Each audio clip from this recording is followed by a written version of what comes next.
Hi there. So the other day during a volleyball tournament, we had water leaking into the gym. An atmospheric river drenching the south coast for 3 days. Creeks and roads suddenly turned into raging rivers. The first significant storm of the season dumped record rainfall. Vancouver's airport got more rain in a few days than in the entire month of October. Man, all these images were taken only a few miles from where we're located. We were running a volleyball tournament this same weekend, and you had some spectators and actual teams getting upset because we had a slow leak coming into one of the gyms. All they would have had to do is take a look out the window and see what other people were dealing with.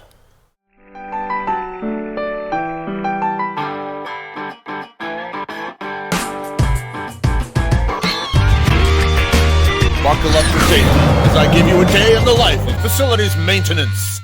We are experiencing one of those atmospheric rivers, as they're called, and I'm very happy to report that the patch that I put on the other day is holding because it's currently underneath about 3 inches of water.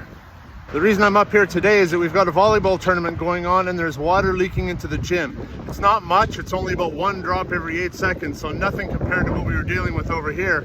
But apparently it's around the center of the gym, kind of in the area of one of the heating units. It's pretty difficult to see the membrane with all this rain and wind and whatnot, but I'm pretty certain that it's not actually coming through the membrane itself. I don't see anything when I get glimpses of it as I'm moving the water out of the way.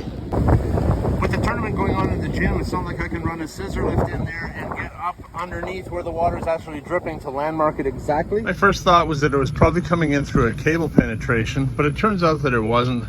I've pulled back the ballast all around the unit to check the membrane. Just wanted to verify that there was nothing else going on here.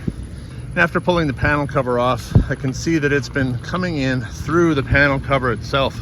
This insulation here is all soaking wet, and the insulation on the back of the door is also wet along the bottom.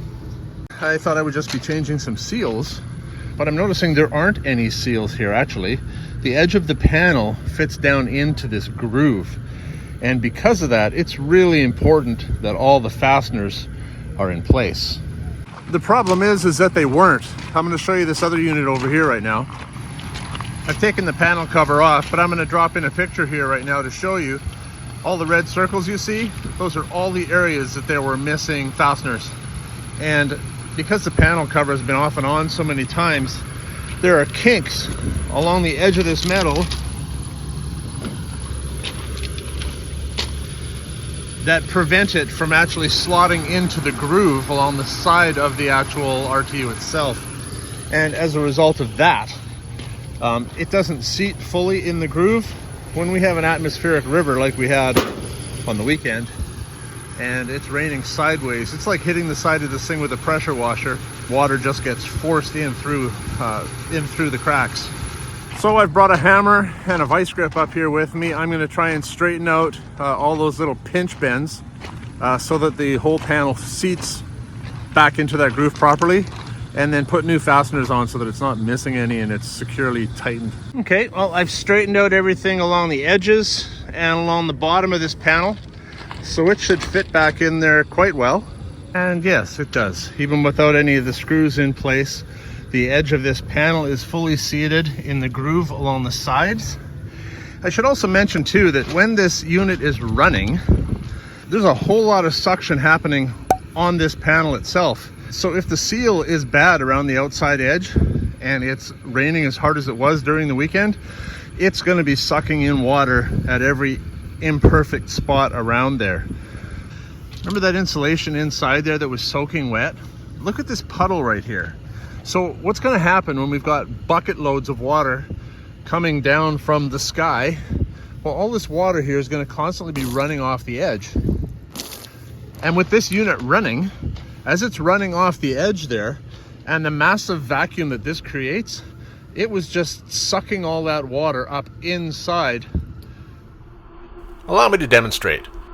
With the panel cover off, you're going to have a lot less suction than you would when the panel cover is in place and it's just a small opening. But even with that, you can see water being drawn up inside of the unit. So maintaining these fasteners, maintaining these panels is actually quite important. And with the amount of rain that we were having, there was a lot of water pouring off the top edge of that thing there. So that might have actually been one of those unavoidable situations where the only way that you could prevent this from leaking when you have weather conditions the way we had them is to actually just shut it off. Turn it off so there's no draw happening on the unit itself, and then the water will just run off it. It won't be drawn inside it. Now I'm gonna make sure to clean up all these old fasteners and don't let them just lay around up here, because they'll fall down on the gravel and work their way through to the membrane and potentially cause more holes.